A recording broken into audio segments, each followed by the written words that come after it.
আমি যে ওকে নিয়ে আসি।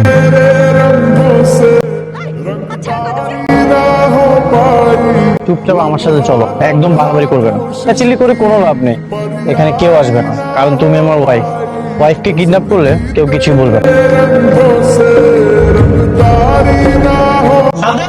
মেঘলার পা ধরে বাচ্চা, কি হলো চাচি? চুপচাপ দাঁড়িয়ে আছো কেন? তুমি যে ভিডিও করেছো সবকিছু যে সাধারণ নাটক ছিল, সবকিছু মেঘলাকে বলো। আসলে বোমা, আমরা ভুল করে ফেলাইছি। সেদিন রাত্রেবেলা অনেকে দুধের গ্লাসে না ঘুমের ওষুধ মিলাই দিচ্ছিলাম। হ্যাঁ ভাবি, ভাইয়ার কোনো দোষ নেই। মা আর আমি মিলে ভাইয়ার দুধের মধ্যে ঘুমের ওষুধ মিলিয়েছিলাম। ভাইয়া ঘুমিয়ে যাওয়ার পর আমি ভাইয়ের কাছে গিয়েছি, মা ভিডিও করেছিল এবং ভাইয়া কিছু জানতো না। এখনই মেঘলার পা ধরে বাচ্চা। না না না, থাক। তার মানে সেই দিন যা যা ঘটেছিল সব আপনাদের ষড়যন্ত্র?